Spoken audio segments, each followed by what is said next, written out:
Hello everyone, welcome back to our channel. I'm Dr. Amel from City Skin Clinic, and today I thought we'd have a chat about how to avoid being disappointed with Botox and fillers. This is something that I think it's really important to think about before you have treatment, and these are kind of my top tips to make sure that you are then going to have a treatment and you won't be disappointed by the outcome. So in short, kind of managing expectations comes into it. Anyway, if you're new to our channel, welcome. If you are an existing visitor, welcome back. It's great to see you again. Before I move forwards, the reason that I think it's important to do this video is I think with any cosmetic treatment, particularly non-surgical aesthetics, so mainly Botox and fillers, but also chemical peels, Profilo, I think the key to having a really good outcome, there are certain things that are dependent on your practitioner, and then some things that are dependent on you. And I think if patients have that information up front, then you can make a really good decision and really reduce the likelihood of being disappointed. When I talk about disappointment, what does that mean? Why are people disappointed with Botox and fillers? You know, I think as a general rule, when people feel disappointed with Botox and fillers, it's usually because they had a specific outcome in mind, and they feel that the outcome that they get from Botox and fillers doesn't correspond to what they expected. And to me, that's usually a kind of mismatch in communication with regards to the treatment. So that's why, for example, in our clinic, one of the biggest things we focus on is education. And that's not just our clients, but also everything we put out on the web and social media. It's really to let people know how these treatments work, what they can achieve, but also what their limitations are. And I think limitations are really, really important because Botox and fillers can do some fabulous things, but there is a limit. They're not surgery at the end of the day. And in some cases, there are treatments that would be better for someone's problem than Botox and fillers. And so when we see a patient in clinic, we will explain, you know, whether we think the treatments we have to offer will be suitable for them. But we'll also discuss if we think there's another treatment that might be better, even if we don't offer it ourselves, we will mention that. Or if we think there's another treatment that's on par, we'll also, and even if we don't offer it, we'll mention that as well, just so that you have a full view of what's available to you. And that's really important. And I think it just comes from having a medical background and wanting to arm your patient with all of the information. So this is key. The other important thing is, even if the treatment is suitable, it's important to know what the limitations are. So what can lip enhancement do for you? And what might it not be able to do? What can filler for the jawline do for you? What can gel treatment do? What can Botox around the eyes do, and what can't it do? These are really important to kind of mention this. This is at the consultation stage, and this is really important. But even before the consultation, there's something that you as the patient can do. So obviously we will have Google, and it's important to kind of look at the, all of the literature information out there. So if you're someone who, let's say, has under eye circles, then looking up information about treatments and a wide variety of them. If you book an appointment at a clinic, don't feel hesitant to ask about whether this treatment would be appropriate for you and if there are any alternatives, and how much improvement you can expect. So generally the thing with Botox, for example, we know that Botox is great in certain areas. So we use it for most commonly for wrinkles on the forehead, in the frown area, around the eyes. But what we will say, for example, if someone has Botox as an anti-wrinkle treatment, we know that Botox will smooth away wrinkles that are there when you're moving your face, so when you're frowning, smiling, etc., because it works by relaxing the muscles. But what it will not do is eliminate ingrained wrinkles. So if the wrinkles are there, whether you smile or not, whether you pull a facial expression or not, if your face is at rest, if the wrinkle is there, then Botox isn't going to remove it. It may soften it, it may improve it, but it's not going to remove it. And we're always clear about this with patients, because for a lot of people, they still want an improvement and they want to soften that look with Botox. Maybe they don't want to have fillers which can fill out for that wrinkle, and accept that. So in those cases, those patients are incredibly happy with that treatment because they've already found up front, they know what the limitation is, and they accept it. And so they're happy with the result because they're expecting an improvement, but not an elimination. Now, in someone who has maybe not had that advice, or they've had that advice but they didn't accept it and they still went ahead in the hope that it is going to completely eliminate it, that person's obviously going to be disappointed with that outcome. Same with dermal fillers. So dermal fillers can do fantastic things, and there's a lot more we can do with dermal fillers, and not just wrinkles, but sculpting the face. We can reshape the nose, we can reshape the lips, all of these wonderful things. But again, there's a limit. So, if you are someone who has excessive sort of jowling or skin sagging, lots of volume loss, dermal fillers will definitely help. They will freshen up your face, particularly because the volume is usually lost in the middle of the face and then at the lower face and the skin hangs. So dermal fillers will help lift and improve that. But what they're not going to do is completely get rid of any sagging. They're not going to completely remove all of that excess skin or completely replace all of that lost volume, because that requires surgery. It requires a face lift. It may require a neck lift as well. So it's about that expectation. So in these cases where we will speak to the patient, we'll say, look, this is what you can expect. And it will also take, this is how much treatment you're going to need, etc.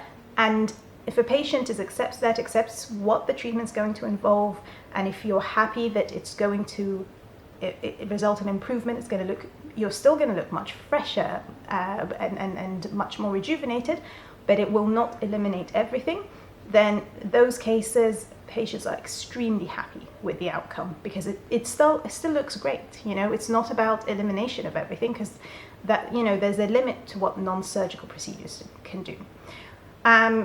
If you have a patient who, despite this, either hasn't been told this, which never happens at our clinic, but in some places it may not be entirely clear, or they've been told it but maybe they're still hoping that they'll be the exception, then in that situation they will be disappointed because they've expected something that isn't possible. The other thing that, so those are kind of the main thing is actually expectations and knowing what to expect from the treatment and what the limitations of the treatment are. If you are happy with this, then great, proceed, and obviously all the usual stuff. Make sure that your practitioner is qualified, trained, experienced. It's someone who lets you have lots of time to answer questions. It's someone who's patient, someone who's going to ensure that you're followed up properly, who's going to take an interest in everything, who's going to address any concerns or worries you have, especially if you're new to treatments, and you feel like you have a good rapport, that you trust them, then that's the best situation to proceed. If, however, you don't like the idea that it's not going to completely get rid of everything, then please don't have the treatment, because you will be disappointed. And there's really nothing to do. It's so that's kind of the big thing. The other thing to do is its cost. So non-surgical aesthetics is obviously much cheaper than surgery, but we've discussed the caveats of limitations of what that can achieve. But there is a cost to these treatments, and the more experience and the location of the place and the service, that's all reflected in the price. In our clinic, again, when we have patients come in for consultations, or they do the virtual consultations, we're very clear on how much the treatment is going to cost, and again, I always, and all of my doctors always try and do, say, okay, this is how much I think in terms of treatment you're going to need, and this is the cost. But I always also say, just be prepared. You may want additional treatment to build further on that result. That's what the cost of that would be, and that's when you might want to have it done. It's not that you would need it, but keep that in mind. Now, the reason I think that's important is it helps from a budgeting perspective.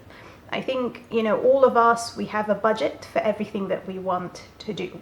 And if you have a budget and your practitioner tells you what you need is going to be much more than that, you know, it's really important to kind of maybe say, well, actually, if I have this limited treatment, what can I see from that? In that situation, if they say, actually, you're not going to see much of a difference, or you're really going to have to end up having more treatment, it's probably best to not have any more treatment if you're not prepared to have additional treatment to get the result you want, or you're unable to afford that, just because, again, I know this is a sensitive subject, but I think it's important to discuss it. If that's not something that you're able to do, then you'll feel like you've wasted your money, because you'll have gone ahead and had a small part of the treatment, knowing that you need more of it, but knowing you won't be able to have more. And so you'll kind of feel like you're kind of neither here nor there. It's not that having a little bit of treatment won't help in many cases, but again, it's not the outcome that you were looking for.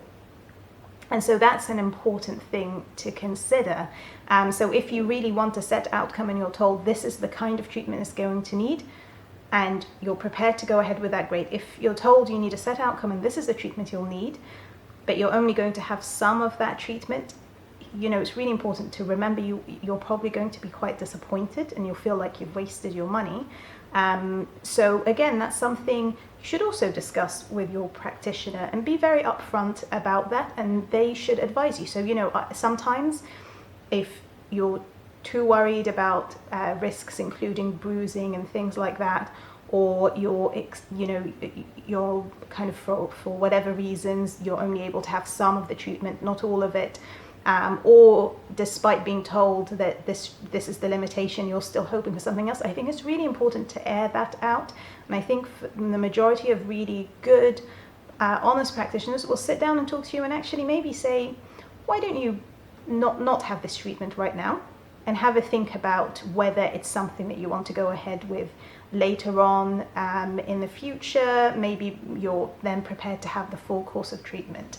And this isn't just Botox and fillers. For example, chemical peels, Profilo, microneedling, they're really good examples of skin treatments that need courses, several courses of the treatment.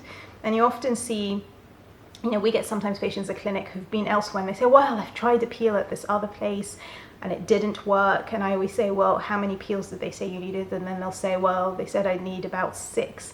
And so you can see any treatment that's going to need you to have multiples, please do not proceed if you're not going to have all of those treatments, because you won't see much of a difference and you'll feel like you've kind of been swindled, or you'll feel like you've wasted your money. And that's not a good feeling, because, you know, all of these treatments, they work. And when they work, they're going to really, you know, be transformative, and they're lovely, and they make your skin feel great, and they make you look great. And so it's just important to establish that. And then another last thing about disappointment is kind of potential side effects, you know, minor things. So for example, you know, obviously with Botox and fillers, and I've mentioned this in other videos, I mentioned what can go wrong and how to mitigate that. Any reputable kind of doctor you go to will also discuss these with you. It's not because they think that these things are going to go wrong, but they need to tell you what could go wrong and how they avoid that. But with all the best will in the world, there are little things that can go wrong from time to time that can easily be corrected, but it's something that it's worth bearing in mind. So these aren't the big major things, but I'm talking about common things like bruising, swelling, lump in the case of fillers sometimes. If this happens, it's firstly not the end of the world. They're very easy to correct. They're very easy. Most of the time so bruises and swelling go away by themselves. A lump can be massaged down, or in the worst case dissolved. These are things to bear in mind. They can happen. And this is why we advise people, you know, don't book these treatments if you've got something really important like a photo shoot or a wedding or something like that coming up. Don't have it too close. Now, in these scenarios, if you are, always just be prepared. Okay, if I have my fillers and I get lots of swelling, okay, I may look swollen for a few days, but it's going to go down, and I'm going to keep in touch with my clinic and let them know, and you know, in our case we'll tell you to ice it and provide reassurance. Or if there's a bruise, it's not great, but it's not the end of the world. being prepared for something like that to happen is fine. Then you won't be disappointed. If it happens, even though you've been advised it could happen and you've accepted that, but then it happens and you're really, really upset because actually you really didn't want a bruise, you really didn't expect or want, you know, something like swelling or whatever to happen, then you're going to be extremely disappointed and it's going to sour your experience. Even if it goes away, it may sour your experience of having aesthetic treatments. So again, it's about communication. So firstly, choosing the right place to go to so that you can get some honest advice. But secondly, it's also on you. It's your responsibility to take on that information and, you know, believe it. Or if you don't believe it, then don't have the treatment. You know, you want to have these treatments and you want to be really happy afterwards. It's one of the best things about doing aesthetics is seeing how happy people are and how much they enjoy their treatment and they come back again, and you know, you get to know people over time, and that's the big thing. So just it's about kind of setting your expectations and make sure they line up with what your doctor is offering you. And if they don't, then consider whether it's worth having this treatment. If something happens or it's not quite what you want, if you're not going to be happy, then maybe it's best to stay put and maybe look at something else. Anyway, I hope you found this video useful. I think, you know, these are certain things that don't always get discussed in aesthetics, and I think it's worth being open and talking about them. I really want people to use this information to kind of go and build on their knowledge. If you have any questions, please leave a comment below and I'll get back to you. And if you like this video, please don't forget to give it a thumbs up. And if you haven't subscribed to our channel already, hit the subscription button. Until next time, stay beautiful.